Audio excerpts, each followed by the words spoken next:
Hi, I'm Charles Galda, your host for Vision New England's Church in Action program. This week, I'm talking with Craig Mowrey, who's from Fight for Freedom. That's the ministry he works with. And he's the Leadership and Development Director. Craig, thanks for being with us. Oh, my pleasure. Thanks for inviting me, Charles. And so, Craig, this is all about New England stuff. And so can you share a bit of your background and bio and connect it to New England for me, please? Yeah, not too hard to connect it to New England, Charles. Yeah, Sure. I was born in Connecticut, and I've been ministering in Connecticut ever since I started my ministry career, if you will. I came out of Wheaton College, having grown up in Connecticut, and came back here to the state and joined the staff at Walnut Hill Community Church. It was then called Grace Community Church, and I started as a youth pastor. And long story short, I went all the way through 26 years with Walnut Hill, and ended up in my last season as the lead pastor with a couple of other in a team leadership structure. And it was a great run, Charles. I loved it. And then just a little while back, I really sensed the Lord saying, well, my wife and I, Amy, and I felt a sense that perhaps there was a new season, and we've now stepped into this new season with Fight for Freedom.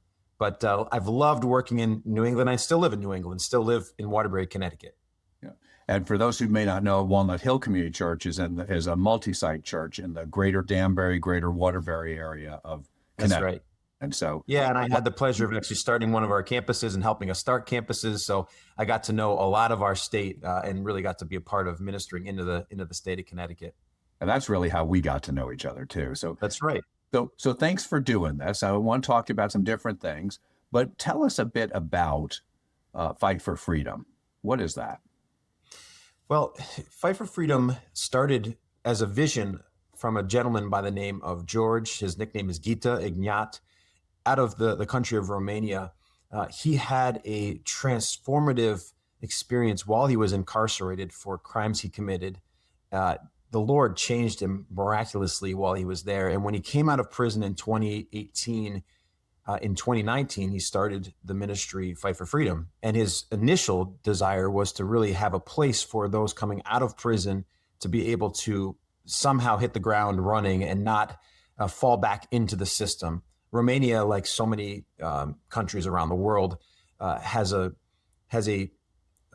prison system that is very much about punishing the prisoner and not so much about rehabilitation, although that is beginning to change. So there was really no place for prisoners to get support coming out from their incarcerated days. And so that was Gita's vision, but it grew a lot from there. I mean, you think back, it's been 4 years when the war in Ukraine began. All of a sudden there was opportunity to serve because the ministry is located right on the northern border. On the southern border of Ukraine, northern Romania. And over the course of these last 4 years, we've actually had the opportunity to help to rescue over 800 orphans and children that were in orphanages, along with ministering to widows and vulnerable families because of war, and which also expanded what we decided to be doing in Romania. Outside of just working with prisoners, we're also working with the very vulnerable Roma population. That community to most of us would be known as the Gypsies, but it's kind of a derogatory way of speaking of them. They prefer being called Roma. And we're now starting to really minister into that community as well. So it's exciting to see how God gives an initial vision and then unfolds it in new ways as opportunity comes. So there's an evolution. It starts as what we would call prison reentry, helping people exit prison in a society. But then it's taking care of widows and orphans and Roma population. And so you mentioned the Ukrainian war. So just refreshing on our geography. So Romania is right next door to Ukraine. Just south of Ukraine. And Ukraine is so people are leaving Ukraine as refugees and heading to Romania and other places. And so what is that like? Because you've been on the ground there in Romania. Give us a view of what it's actually like in that part of the world today. Yeah, thanks for that question, Charles. You know, my first visit there was right after the war began, and I get chills just thinking about it because I went to the border with Fight for Freedom, they were just beginning to try to be helpful at the border. They were bringing food, they were bringing basic necessities. They had set up a tent for comfort for people because they had been standing in lines in the winter for days at times to come over the border. In those early days, it felt a little chaotic, but what ended up happening was ministries like Fight for Freedom, Samaritan's Purse, World Vision, World Relief, the organizations that know how to handle these types of situations, International Justice Mission, they were all there. And it enabled us, because we had facilities to take in families. The Lord had provided these facilities that had initially been there for, ex-convicts coming out of prison. We hadn't filled them yet. And so we were able to move some folks here and fill this building, this large building God had given us with needy families, and help them to get reconnected.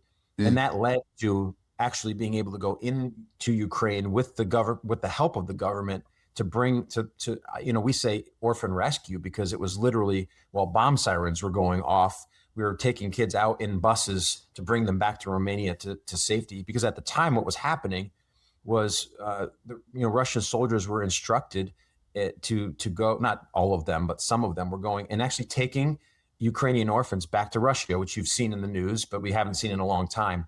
In fact, we may be taking in another group of orphans soon, because another region is being bombed for the first time.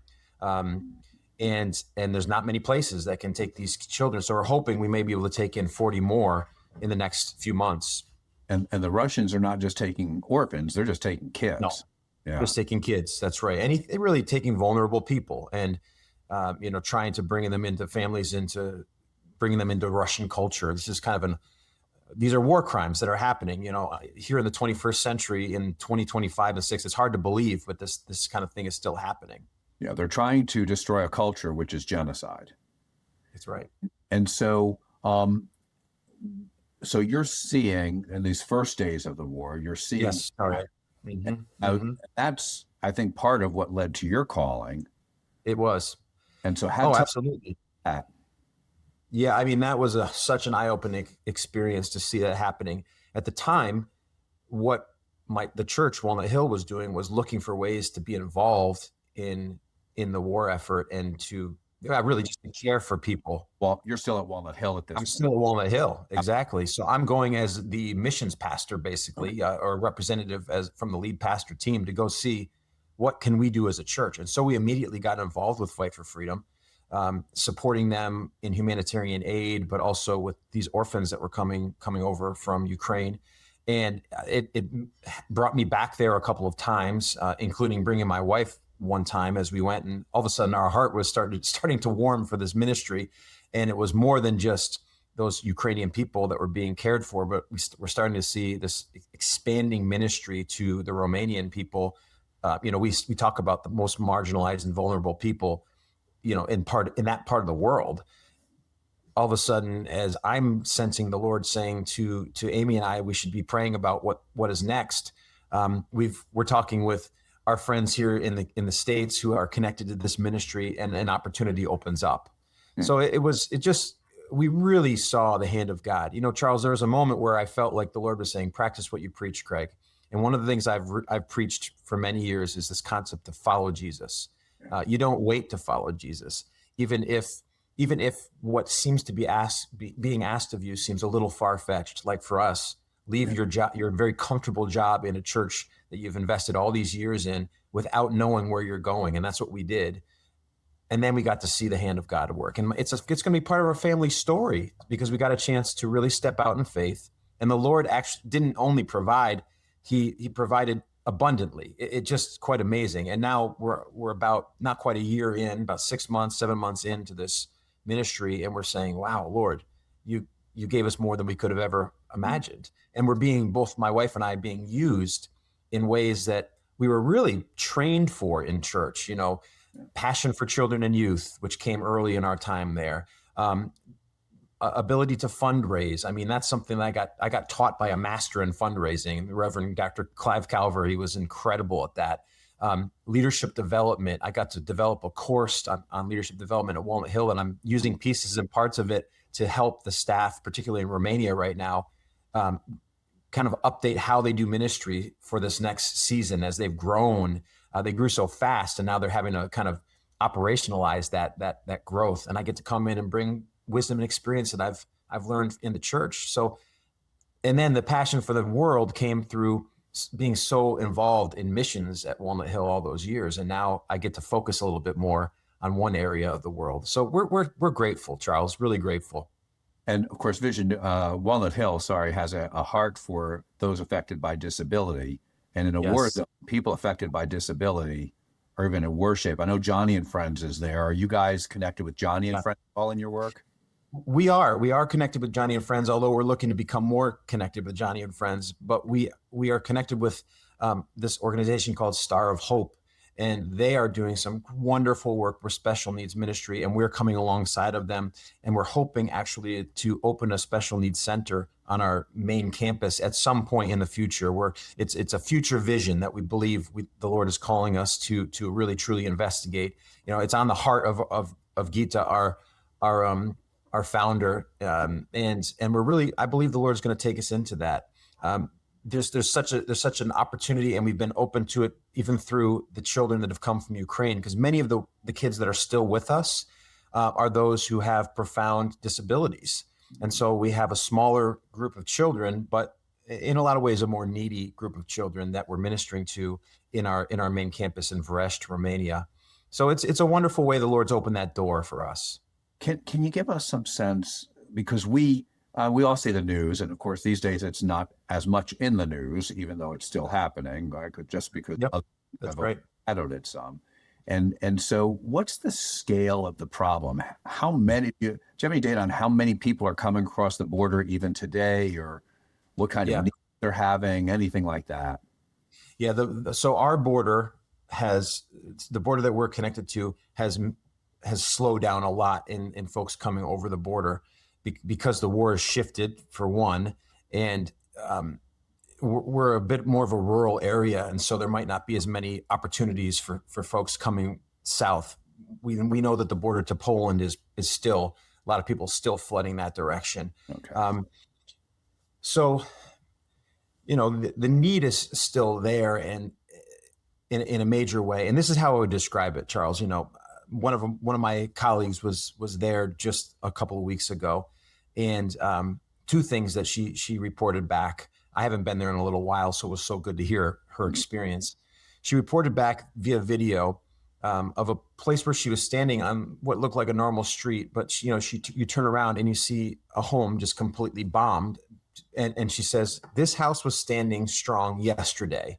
Okay. You know, that it just reminds you this is happening on a daily basis. These bombing raids. Mm-hmm. Our colleagues in Ukraine send us videos of in the nighttime listening to the anti-air bombs going off, and all these things happening right there in that place. And then the other thing is, every community you go into, they have a memorial wall for all of the people that have died in that community, and most of them are men.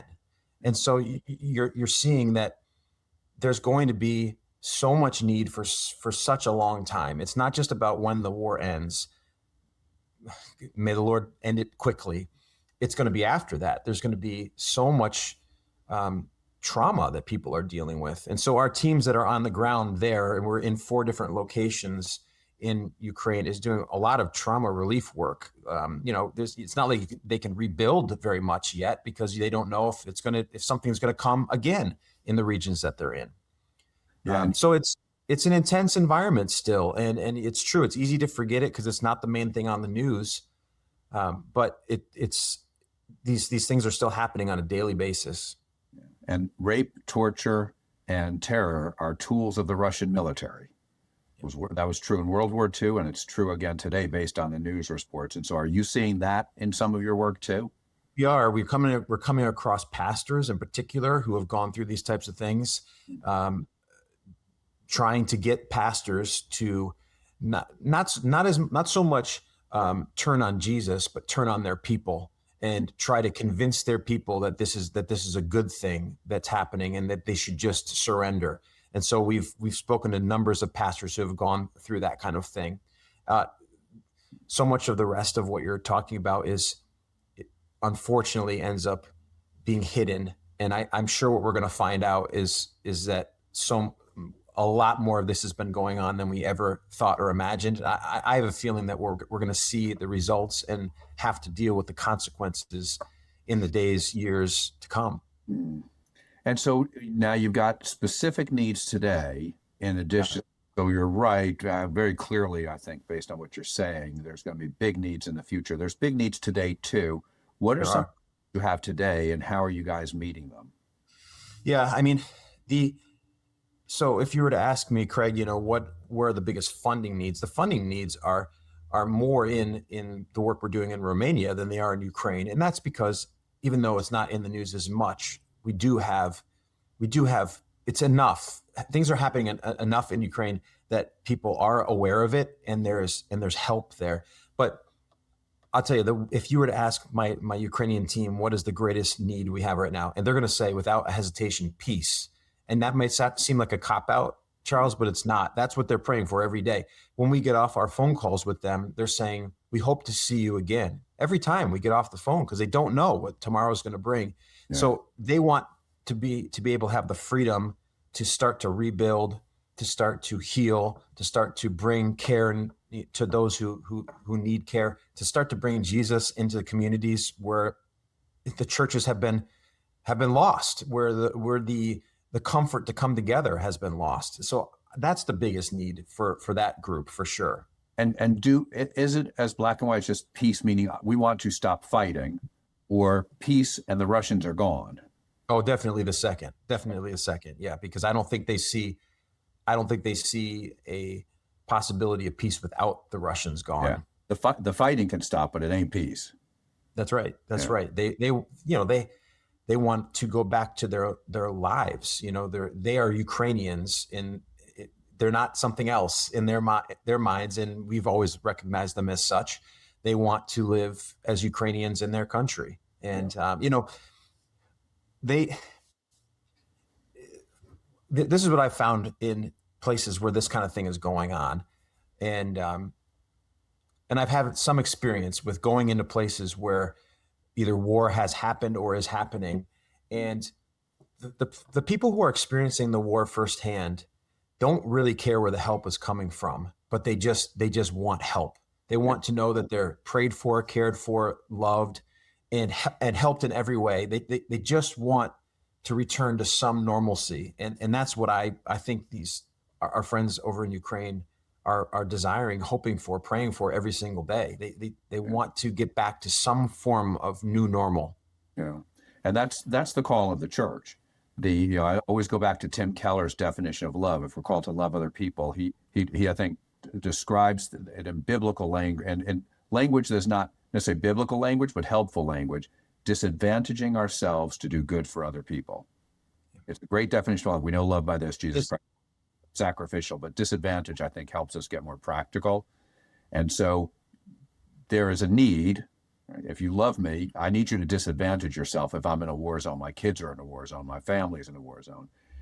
And so you guys are caring for them with housing, you've mentioned, food, clothing, I imagine. What are some of the other things you're providing for these families? Yeah, there's a lot of humanitarian aid going into the country, and we're helping with that in different ways, either collecting it and distributing it, or taking donations in order to distribute it. Food voucher programs in many locations, and then just a lot of care ministry, just coming alongside different groups of people, particularly widows, also families with children with special needs, because so often their services that they may have had before are gone. So you think about the stress that many families have with special needs children or young adults. Now it's compounded because all of the help that they had it may not be there anymore. So the support networks that are needed there are huge. And then starting to do trauma work as well, trauma relief work, just bringing in experts, bringing in doing different kinds of learning sessions and conversations around those. We have different centers, 4 different centers in different parts of the country where we're trying to run programming for those who've just gone through really difficult things. And in those sessions, we're always able to introduce Jesus, because we know Jesus is the greatest healer in these situations. So it's a dynamic situation, Charles. My biggest fear for our team there is that they're gonna get exhausted because they're going. There's never a lack of need. There's so much need. They can't do it forever. We're just praying that change will come. Our Romanian team, it's different. We're not in a war zone, but we're faced with some of the real challenges of a post-communist culture. This is a country that was ruled by the Ceausescus into the late 80s. And so they're newly out of communism, one of the most recent changes in the world. And so you've got one of the most brutal of the communist dictators. One of them, absolutely brutal. Yeah. And so you have a people group, you have people who have faith. There's particularly a strong Orthodox community there in Romania, but growing evangelicalism. But what I would say, and I think they would admit this, the challenge is when you come out of a communist background, and again, this is just me learning from them, is that you had to hold so tightly to the little that you had. And so to give of yourself, your time, your talents, your treasure, as we say, is not necessarily natural for them. So some people will ask me, well, why can't the Romanian church support the work to the Roma people or to the prisoners coming out of the prison, or do the prison ministry in the prisons? The answer is they are doing it to the extent that they have the experience, desire, and background of service to do it. I'm seeing the church rise up in Romania. It's actually quite exciting. Wow. But the funding is not there yet. Even the culture of volunteerism is just beginning to start with that community, which is wonderful, but it's gonna take time. In the meantime, I think the church needs to rise up and come alongside of them and help them. I think that you've got a willing population of believers there that are going to take the reins. It's just they're in a moment right now. I think there's still real help that's needed. And so you need money. Oh yeah. Speak to that, please. Well, so we are seeking aid from multiple sources, which I hope that makes people feel good. We're not all going to just individuals or just churches or just grants. We're doing a combination of all those things. The vice president of the organization is American, and she has been an amazing godsend. Her name's Letitia Hashem. She's, a Harvard business grad. She's just got such brilliance when it comes to organizational leadership, and she's really helping us expand our reach. And I'm trying to do the same, Charles. I'm trying to connect with churches that would want to come alongside a mission like this. Yeah. We need praying people. I have to tell you, that's one of the things I've noticed. I feel like we don't have enough people praying for Fight for Freedom right now. And I'd love to build a prayer network around it. And I'm trying to do that. I am doing that, but I want to do it more and more. Yeah. With that, of course, is going to come financial gifts. It always does. When people pray, they tend to end up giving. But we have so many opportunities, particularly with the widows that are coming, not just in Ukraine, but also in Romania. The children that we're ministering to, these Roma populations. We have a center that's already opened, and we have a new one opening literally in the next few months. And it's going to be ministering to over 150 children. Wow. That we're going to be able to minister to 5 days a week, providing a hot meal, providing after school education. We want to see these kids go from the bottom of the classes to the top of their classes. And we're seeing it in the center that we already have running. We want to be able to introduce them to Jesus. We want them to be church leaders for the future. And we're beginning to see the fruits of some of this work. Our prison ministry, we have our center that's right there on our main campus. And we're going to be able to house between 7 and 12 men there. And actually, the problem for us now is to get guys to actually want to come and participate. But we're starting to build that. And now we have, where I mentioned, we have some volunteers. We've got churches that want to go into the prisons and do prison ministry. And we're starting to see, we're now in 4 prisons on a regular basis, and we're hoping to get into more over time. So there's a lot of ways to serve and give, and a lot of people that it can affect. I definitely am looking for support. And what a way to transform lives, not just this life, but children, next generation. You're changing people forever, and some for eternity. And that's what we're seeing, Charles. It's exciting. I could tell you some stories of children. Let me tell you one story real quick, because it's an awesome one. On my second or third visit there, I went into a community which is in the mountains of Romania, and it's a lovely kind of like picturesque mountain town. Okay. Mm-hmm. But then as we walked from this area up the hill, I'm telling you, I walked into the third world. From a first world, lovely little town into the third world. And what was it? It was a Roma community. These folks had been pushed to the outskirts. They were living in, it was a shanty town. It was like living in a dump, living with their animals for warmth. Wow. The children walking around with nothing, no electricity, no running water. I mean, it was shocking. This is the kind of experience. This is what you're going to see in these Roma communities in Romania, particularly in some of these remote communities. We want to change the future and bring hope for these families, and it starts with the children, because unfortunately, a lot of times the adults are the ones who are the perpetrators of the problem. But we're seeing that when kids are transformed, the whole families can be transformed. And one particular story, there were 3 sisters that we discovered were really being abused in a terrible way. And IJM helped us, International Justice Mission helped us go and remove them from that situation. I received a video just last week. This is a couple years ago. I received a video just last week of the middle sister at our center in Verest, where she now lives. She's been adopted by a family in the Fight for Freedom family. She was there to volunteer to teach the Roma widows how to read and write. When we found her, Charles, I'm telling you, it was some of the worst abuse I've seen. It was terrible. She was a shell of a child. And now she wants to give back. She's like, these are my people. I want to serve them. But this is what you want to see happen. You want to see their people ministering to their people. And we're beginning to see more and more of that happen. And we want to see more. That's great, Craig. Just 30 seconds left. Where can folks go to learn more, get connected, find out about prayer, find out about giving, stuff like that? Well, our website is really helpful, www.fightforfreedom.net. So they can certainly do that. And then they can reach out to me if they'd like to, craig.mowrey@fightforfreedom.ro. It's not org, .ro, because it's Romania. So craig.mowrey@fightforfreedom.ro. I would love to personally connect. And Mowrey is Mowrey. And if you have any trouble, email me and we'll get you connected. Thank you, Charles. Yeah, that name has confused people for years.